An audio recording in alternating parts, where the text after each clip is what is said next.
आप देख रहे हैं इंडिया टाउन न्यूज, भारत की बात। नमस्कार, आप देख रहे हैं इंडिया टाउन न्यूज और मैं हूं आपके साथ हर्षिता। स्वागत है आपके हमारे खास बुलेटिन खबरें मध्य प्रदेश की में, जहां हम आपको मध्य प्रदेश की महत्वपूर्ण खबरों से रूबरू कराएंगे। चलिए बुलेटिन की शुरुआत करते हैं। रीवा के कृष्णा राज कपूर ऑडिटोरियम में स्वतंत्रता सेनानी उत्तराधिकारी परिवार समिति द्वारा स्वतंत्रता सेनानी शहीद परिवार सम्मेलन का आयोजन किया गया। कार्यक्रम में प्रदेश के उप मुख्यमंत्री राजेंद्र शुक्ला मुख्य अतिथि थे। इस दौरान 1857 की क्रांति के अमर शहीदों के परिवारों का सम्मान किया गया और स्वतंत्रता सेनानी परिवारों के अधिकारों को लेकर सरकार को मांग पत्र भी सौंपा गया। उप मुख्यमंत्री राजेंद्र शुक्ला, सांसद जनार्दन प्रसाद मिश्र और संगठन के राष्ट्रीय महासचिव जितेंद्र रघुवंशी ने दीप प्रज्वलित कर कार्यक्रम का शुभारंभ किया। इस अवसर पर 1857 की प्रथम स्वतंत्रता क्रांति के अमर शहीदों के वंशजों का शॉल, श्रीफल और स्मृति चिन्ह देकर सम्मानित किया गया। संगठन की ओर से उप मुख्यमंत्री को अधिकार पत्र सौंपा गया। इसमें स्वतंत्रता सेनानी परिवारों के लिए पेंशन, शिक्षा और नौकरी में आरक्षण, परिचय पत्र, सेवा सदन, सरकारी समितियों में प्रतिनिधित्व तथा शहीदों के नाम पर सड़क, विद्यालय और स्मारकों के निर्माण सहित कई मांगे रखी गई है। राजेंद्र शुक्ला ने कहा कि स्वतंत्रता संग्राम सेनानियों का बलिदान देश कभी नहीं भूल सकता। सरकार शहीद परिवारों के हितों की रक्षा के लिए पूरी गंभीरता से कार्य करेगी और संगठन की मांगों पर मुख्यमंत्री से चर्चा कर सकारात्मक निर्णय लिया जाएगा। उन्होंने घोषणा की कि रीवा में स्वतंत्रता सेनानी सदन का निर्माण कराया जाएगा। वहीं रथहरा तालाब को स्वतंत्रता संग्राम स्मृति उद्यान के रूप में विकसित कर जिले के सभी स्वतंत्रता संग्राम सेनानियों के नाम की पट्टिकाएं लगाई जाएंगी। ये कार्यक्रम स्वतंत्रता संग्राम सेनानी उत्तराधिकारी परिवार समिति ने आयोजित किया है, रीवा शाखा ने, और इसमें पूरे मध्य प्रदेश से लोग आए हैं और पूरे भारतवर्ष से जो प्रदेशाध्यक्ष हैं उन लोगों को हम लोगों ने इनवाइट किया था। वो लोग भी आपने देखा बड़ी संख्या में आए हैं और रीवा और विंध्य क्षेत्र के सभी लोग यहाँ पधारे। और इसका प्रमुख उद्देश्य ये था कि बलिदान की याद लोगों में एक बार फिर से हृदय में जगाई जाए। समाज में आजकल ऐसा माहौल हो गया है कि ईमानदारी, सच्चाई, त्याग, बलिदान, इनकी कोई कीमत नहीं रह गई है। जब मूल्यों का ह्रास होता है तो हमारी युवा पीढ़ी हमेशा भटक जाती है। तो उनको उनके हृदय में बलिदान के प्रति एक बार फिर से महत्व पैदा करना, सम्मान पैदा करना, जिससे कि कभी जरूरत पड़े तो वो लोग भी बलिदान कर सकें, आगे आ सकें। स्वतंत्रता संग्राम सेनानी के परिजनों का ये जो सम्मेलन आज यहाँ पर आयोजित हो रहा है, ये बहुत ही अच्छा कार्यक्रम है, जिसमें शामिल होने के बाद हम लोगों को वो दिन याद आ जाते हैं जब 1857 की क्रांति के समय के रणबांकुरे, जिन्होंने छाती पर गोली खाई, फांसी के फंदे पर झूल गए, सिर्फ और सिर्फ देश को स्वतंत्र कराने के लिए। और 1942 के अंग्रेजों भारत छोड़ो का आंदोलन की याद आती है, जब लोगों को जेलों में ठूस दिया गया था अंग्रेजों के द्वारा। और कई लोग ऐसे थे जो भूमिगत होके लगातार समाज में जन जागरण पैदा कर रहे थे कि आंदोलन कमजोर न पड़ने पाए। यदि आंदोलन कमजोर होगा तो भारत कभी भी स्वतंत्र नहीं हो पाएगा। इस प्रकार की भूमिका निर्वहन जिन लोगों ने की, उसमें से एकमात्र भैया बहादुर सिंह जी आज मंच पर उपस्थित थे, लेकिन बाकी लोग अब स्वर्ग को सिधार गए हैं, लेकिन उनके परिजन हैं यहाँ पर, और उनके बीच में इस प्रकार के कार्यक्रम का आयोजन में आना बहुत ही गौरव की बात है। सनावद आबकारी विभाग के दल ने बाइक से अवैध शराब तस्करी का मामला पकड़ा है। मामले में एक आरोपी को गिरफ्तार किया गया है, जबकि एक आरोपी भागने में सफल रहा। आरोपी से बाइक एवं शराब सहित कुल 1.5 लाख की संपत्ति बरामद की गई है। सनावद के आबकारी विभाग की टीम ने धनगांव हीरापुर मार्ग पर मोटरसाइकिल अवैध मदिरा परिवहन की सूचना पर घेराबंदी कर बाइक को रोकने का प्रयास किया गया। आबकारी टीम को देख बाइक चला रहा व्यक्ति भाग निकला, जबकि बाइक पर पीछे बैठे व्यक्ति को गिरफ्तार कर लिया गया। पकड़े गए व्यक्ति से 56.14 बल्क लीटर विदेशी शराब जब्त की गई। आबकारी थाना प्रभारी शिवम चौरसिया द्वारा आबकारी एक्ट 34 के तहत प्रकरण दर्ज किया गया है। इस कार्रवाई में आरक्षक प्रज्योत चौधरी ने बड़ी भूमिका निभाई। जब्त शराब और परिवहन और बाइक की कीमत 1,50,000 रुपए बताई गई है। सनावद क्षेत्र के शहरी एवं ग्रामीण इलाकों बिजली की बदहाल व्यवस्था को लेकर कांग्रेस ने प्रदर्शन किया। नायब तहसीलदार को ज्ञापन सौंपा। ब्लॉक कांग्रेस अध्यक्ष भूपेंद्र पटेल ने कहा कि शहर और ग्रामीण क्षेत्र में अघोषित बिजली कटौती के कारण आम नागरिकों, किसानों, विद्यार्थियों एवं व्यापारियों को कठिनाइयों का सामना करना पड़ रहा है।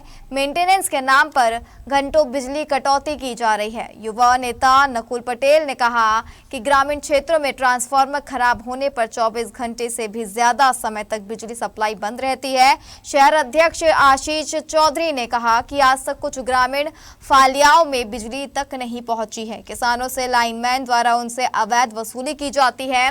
कांग्रेस नेताओं ने नायब तहसीलदार संतोष कुशवाहा एवं विद्युत मंडल के एई अमित ठाकुर को ज्ञापन सौंपा।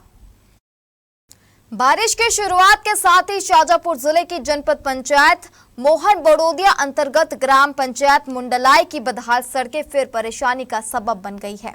कंकरखेड़ा हनुमान मंदिर क्षेत्र की कॉलोनी में रहने वाले बच्चे रोज हाथों में चप्पल लेकर कीचड़ भरे रास्ते से लथपथ होते हुए स्कूल जाने को मजबूर है। बारिश के कारण पूरा रास्ता दलदल में बदल गया है। कई बच्चे फिसलते हुए स्कूल पहुंचते हैं और उनकी यूनिफॉर्म, जूते, कॉपियां व किताबें तक कीचड़ से सराबोर हो जाती है। हाल ही में स्कूल बस भी कीचड़ में फंस गई थी, जिसे ग्रामीणों ने धक्का लगाकर बाहर निकाला। अब बारिश के पूरे मौसम में बच्चों और ग्रामीणों को इसी परेशानी का सामना करना पड़ेगा। देखिए शाजापुर से हरीश कुशवाहा की रिपोर्ट। शाजापुर जिले की ग्राम पंचायत मुंडलाई में विकास के दावों की हकीकत बारिश ने सामने ला दी है। प्रसिद्ध कंकरखेड़ा हनुमान मंदिर के समीप स्थित कॉलोनी के लोग वर्षों से पक्की सड़क का इंतजार करते आ रहे हैं। हल्की बारिश में ही मार्ग कीचड़ से भर जाता है। सबसे ज्यादा परेशानी स्कूल जाने वाले बच्चों को होती है। इन बच्चों ने जिला कलेक्टर से भावुक अपील करते हुए कहा, मैडम हमारी सड़क बनवा दो प्लीज। ग्रामीणों के अनुसार कंकरखेड़ा हनुमान मंदिर से स्टेट हाईवे 41 तक जाने वाला मार्ग आज तक पक्का नहीं हो सका है।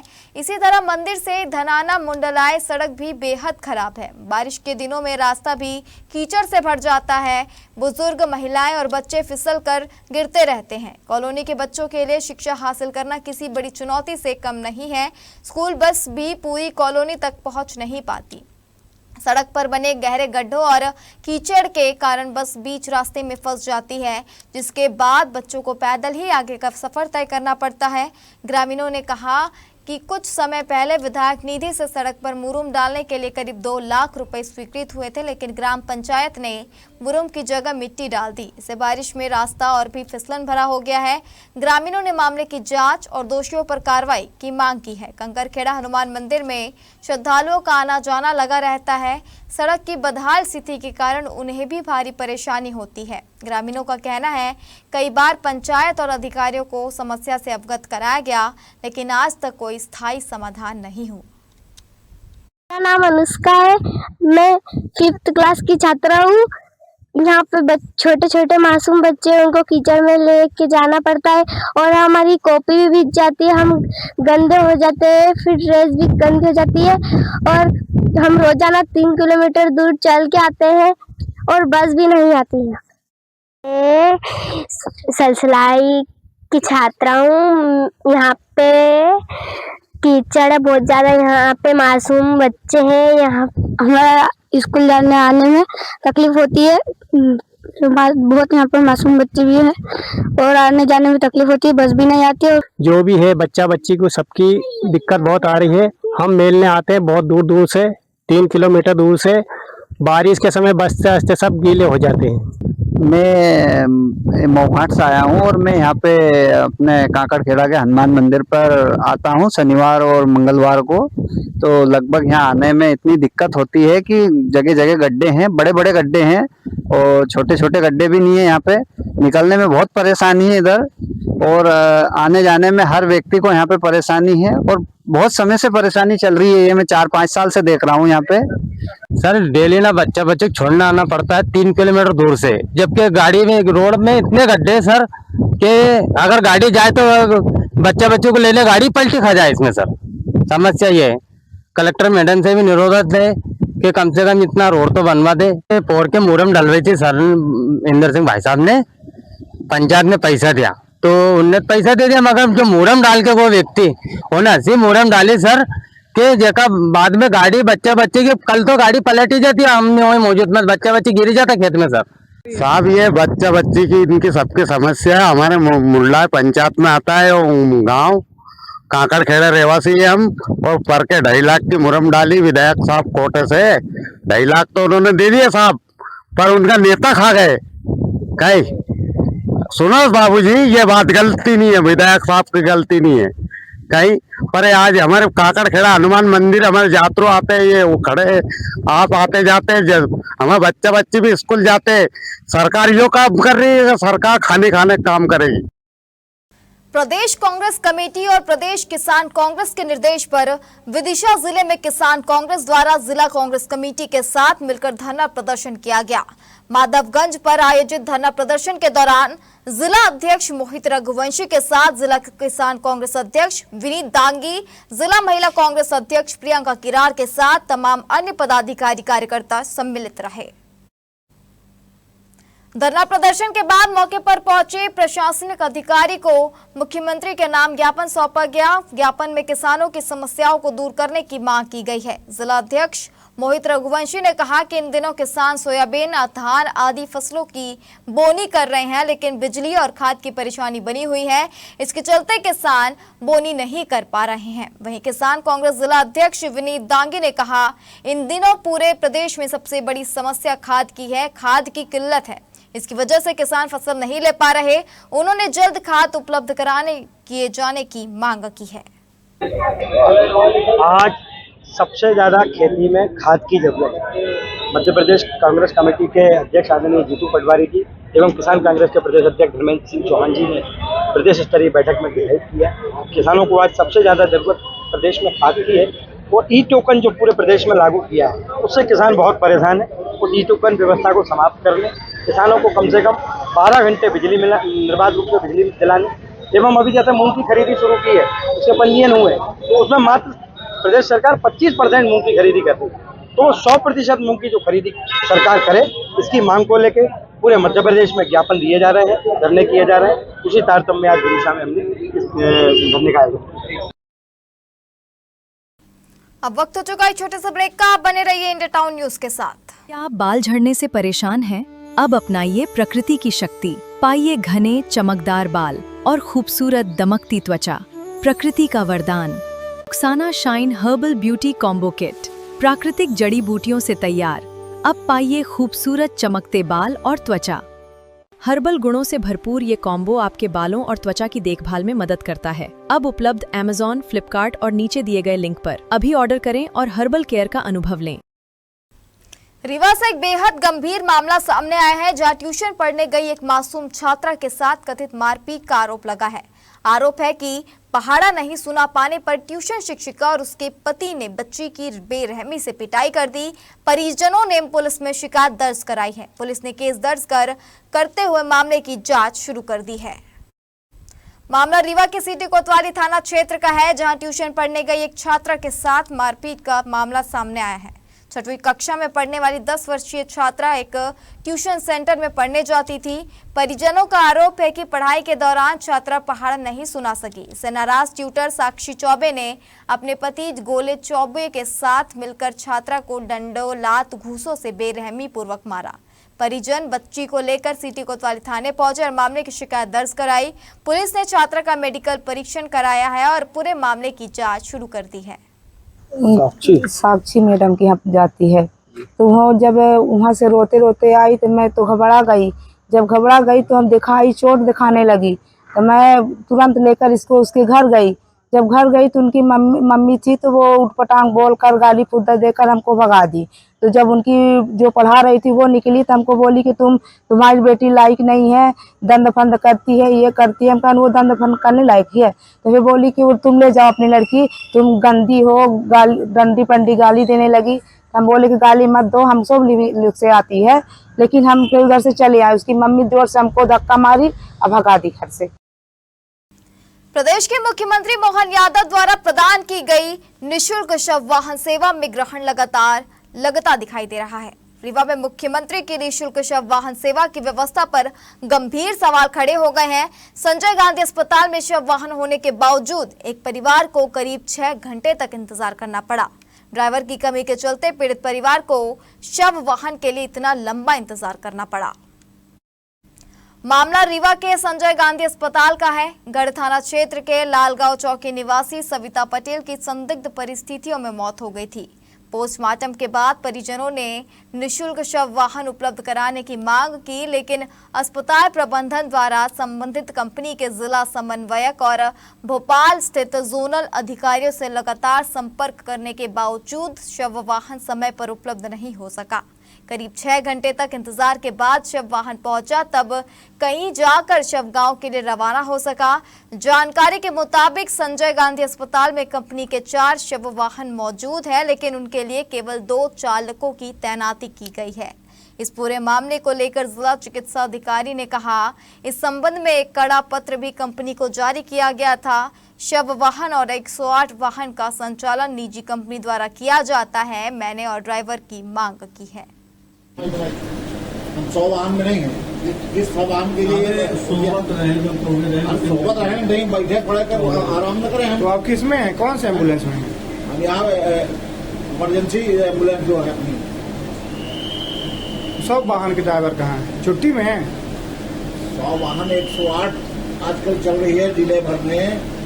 वो ड्राइवर उनके हैं नहीं, एक ड्राइवर था वो गया लेकर के अभी तो वही। एम्बुलेंस कितनी है? 4 एम्बुलेंस ना? 4 हैं। और ड्राइवर एक ही है? आज ड्राइवर एक ही है, बाकी ड्राइवर कहाँ है? मुझे क्या पता, 108 वालों से पता करिए। देखिए, ये मामला मेरे संज्ञान में है। पिछले अभी जून के प्रथम सप्ताह में मैंने इस संबंध में एक बहुत कड़ा पत्र भी इस कंपनी को जारी किया था। आपको ये ज्ञात होगा कि शव वाहन और 108 का संचालन जो है एक निजी संस्था द्वारा आउटसोर्स बेसिस पे किया जाता है। इनका अनुबंध भोपाल स्तर पर हुआ है और इन्होंने अभी मेरे यहाँ कर्मचारियों की कमी बताते हुए इस वाहन संचालन में दिक्कत बताई थी। लेकिन इससे मुझे मतलब नहीं है। मेरे यहाँ अगर जनता को दिक्कत हो रही है तो मेरा धर्म है कि मैं उसको न सिर्फ सूचित करूँ बल्कि उनसे मांग भी करूँ। तो मैंने वो अपना काम किया है और मैंने मांगा है। ये बताते हैं कि इनके पास 2 ही अभी ड्राइवर हैं। अब उसमें प्रॉब्लम ये होती है कि अगर एक छुट्टी पर रहता है तो फिर एक ही ड्राइवर के सिर पर सब कुछ आता है और हमारे यहाँ मांग बहुत है। तो इस संबंध में अगले हफ्ते अभी कल या परसों पे मैं अपने जो प्रबंध संचालक मैडम हैं उनसे भी बात करूँगा सीधे। मंदसौर शहर के संयम डायमंड कॉलोनी में उस समय हड़कंप मच गया जब भेरूलाल पाटीदार के कुएं में 20 से अधिक जहरीले कोबरा के सपोले दिखाई दिए। सूचना मिलते ही सर्परक्षक कमलदास बैरागी मौके पर पहुंचे और घंटों तक चले रेस्क्यू अभियान में कोबरा के सभी संपोलों को सुरक्षित बाहर निकाल लिया गया। बैरागी ने बताया कि कुएं में और भी सांप होने की आशंका के चलते पानी डलवाकर सघन सर्चिंग जारी है। राहत की बात यह है कि इन सांपों ने अब तक किसी व्यक्ति को नुकसान नहीं पहुंचाया है। घटना के बाद क्षेत्र में दहशत का माहौल है और लोगों को सतर्क रहने की अपील की गई है। मैं सर्पमित्र कमलदास बैरागी मंदसौर सांपों का रेस्क्यू करता हूँ और मंदसौर शहर में अभिनंदन यहीं संयम डायमंड कॉलोनी के अंदर एक कुएं के अंदर कोबरा के कम से कम 20 बच्चे कुएं के अंदर मिले। तो उसको मैंने सुरक्षित रेस्क्यू किया। कुएं बहुत गहरी थी तो हमारे भेरूलाल जी हमारे मित्र है, इन्होंने पानी का टैंकर डलवाया कुएं के अंदर और कुएं को पानी से भरा और सभी बच्चे बाहर आए हैं। और ये देख सकते हैं आपको कोबरा के कितने बच्चे इसके अंदर 20-22 बच्चे इसके अंदर रह गए। और सभी से यही कहना चाहता हूँ मैं कि अपने कुएं पानी का टैंक को बारिश में के समय सफाई रखिए और घरों में भी सफाई रखिए। ये हाई वेनमस रहते हैं कोबरा जो काटने पर 1 घंटे का समय देता है।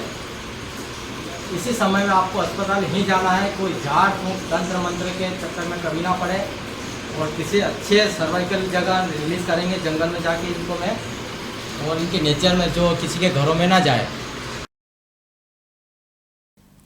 आज की डिजिटल दुनिया में सुविधाओं के साथ साथ साइबर ठगी के मामले भी तेजी से बढ़ रहे हैं। इन्हीं मामलों पर लगाम लगाने और लोगों को जागरूक करने के लिए मध्य प्रदेश पुलिस साइबर सुरक्षा अभियान चला रही है। इन्हीं मामलों को लेकर हमारे संवाददाता आशीष साहू ने नरसिंहपुर जिले के गोटेगांव एसडीओपी मनीष त्रिपाठी से खास चर्चा की। त्रिपाठी ने क्या कहा, सुनिए। रुको, सोचो, समझो, फिर कुछ कार्रवाई करो। जिस तरह से साइबर ठगी के मामले सामने आ रहे हैं, जिसके चलते मध्य प्रदेश पुलिस द्वारा साइबर सुरक्षा अभियान चला रही है। इस वक्त हम मौजूद हैं नरसिंहपुर जिले के गोटे गांव में। हमारे साथ हमारे एसडीओपी थाना गोटे गांव मनीष त्रिपाठी जी मौजूद हैं। आइए हम सीधा जानते हैं कि इस अभियान का क्या उद्देश्य है और किस तरीके से लोगों के बीच यह जागरूकता लाने का कार्य कर रहे हैं। सर, क्या अभियान चलाया जा रहा है और क्या उद्देश्य है इस अभियान का? सभी को नमस्कार। मध्य प्रदेश पुलिस मुख्यालय भोपाल के द्वारा पूरे प्रदेश में 24 जून से लेकर 8 जुलाई तक एक वृहद जन जागरूकता अभियान जो साइबर अपराधों के खिलाफ है चलाया जा रहा है, जिसको सेफ क्लिक 2.0 नाम दिया गया है। इस अभियान के तहत साइबर अपराध से बचने का जो सबसे जरूरी प्रयास है, पहला कदम है, वो है जागरूकता। हर आदमी के पास उसकी समस्त व्यक्तिगत जानकारी उसके मोबाइल में है और आज के वैश्विक समय में मोबाइल से वो भारत ही नहीं विदेशों से भी जुड़ा रहता है। तो जरूरी है कि आप अपने मोबाइल के संचालन में सावधानी और जिम्मेदारी बरतें। सर, ये साइबर अटैक जो होते हैं किस तरीके से अटैक करते हैं? ये इनका क्या तरीका रहता है अटैक करने का? अमूमन जितने भी साइबर ठग हैं वो आपकी अज्ञानता और हड़बड़ी इसका लाभ उठाते हैं। आजकल आपकी सारी डिटेल आपके मोबाइल में है। मोबाइल आपने मोबाइल में किससे क्या बात की, आपने कौन सी फोटो खींची, आपने किसके साथ फोटो शेयर की, इस साइबर की दुनिया में ये सब सार्वजनिक है। आप कितना भी पर्सनलाइज कोशिश करें, लेकिन जो इन सब चीजों का जानकार होगा वो आपके मोबाइल की गहराइयों तक पहुंच जाएगा। इससे बचाव का सबसे अच्छा तरीका सिर्फ एक ही है कि किसी भी अनजानी लिंक को आप क्लिक ना करें। किसी भी अनजाने QR कोड को आप बिल्कुल क्लिक ना करें। किसी भी अनजाने व्यक्ति, किसी भी छद्म नाम से मांगे जा रहे, चाहे वो बैंक के नाम से, चाहे पुलिस के नाम से, चाहे किसी सरकारी एजेंसी के नाम से, कोई भी एजेंसी आपसे आपका OTP और CVV बैंकिंग डिटेल मोबाइल से नहीं मांगती। इसको ध्यान रखें। जिसने मांगा है मतलब आपको ठग अपने चंगुल में लेने का प्रयास कर रहा है। सर, जैसा कि अगर मेरे साथ साइबर ठगी होती है तो मेरे को सर्वप्रथम क्या करना होगा, किस नंबर पे कॉल करना होगा?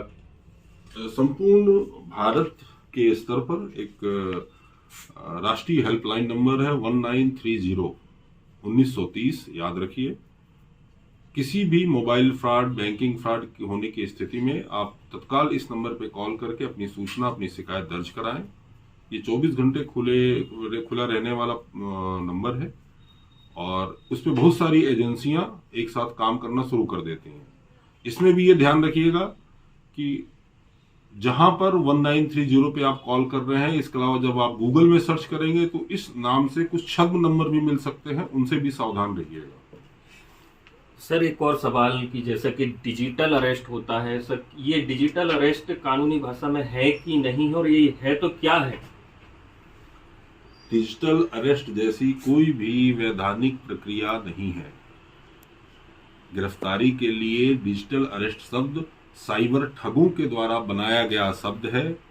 कभी भी कोई आपको डिजिटल अरेस्ट की धमकी देता है तो मुस्कुराकर उसे झाड़िए, तत्काल थाने में कंप्लेन करिए और ये सुनिश्चित कर लीजिए दिमाग में, अपने परिचितों को भी बताइए कि डिजिटल अरेस्ट जैसा कोई भी कायदा भारतीय कानून में नहीं है।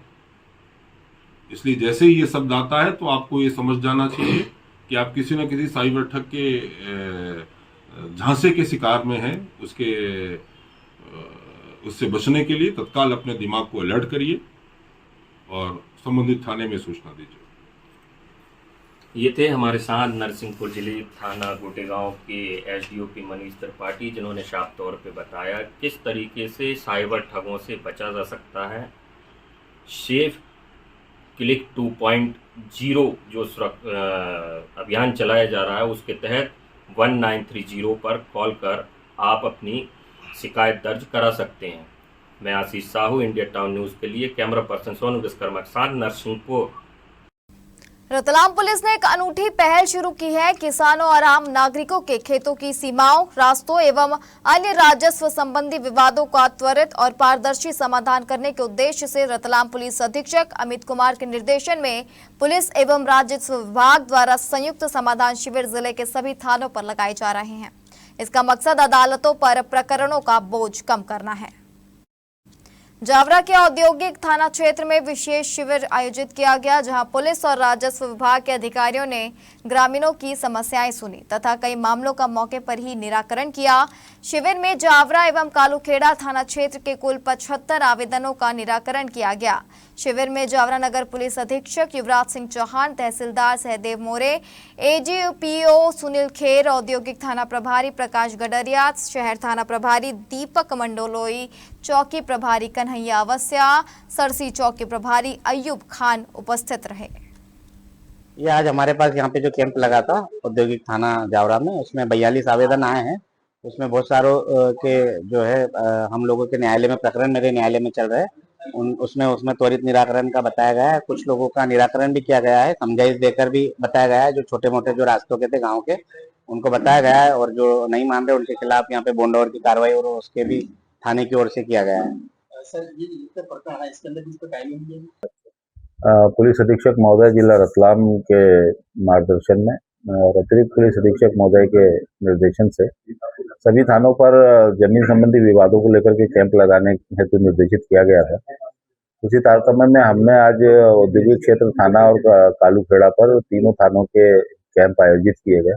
इस कैंप में तहसीलदार, नायब तहसीलदार, पटवारी के अलावा हमारे विधिक सलाहकार, एडीपीओ, टीआई स्वयं बैठे और तीनों थानों को मिलाकर कुल करीब 75 आवेदनों का निराकरण किया गया और इसमें कुछ में प्रतिबंधात्मक कार्रवाई भी की गई, बाउंड ओवर कराया गया है और एक दो मामले ऐसे भी आए हैं कि जिसमें राजीनामे की स्थिति बनी है और काफी अच्छी पहल थी श्रीमान की और निकट भविष्य में आवश्यकतानुसार, निर्देशानुसार और भी कैंप आयोजित किए जाएंगे।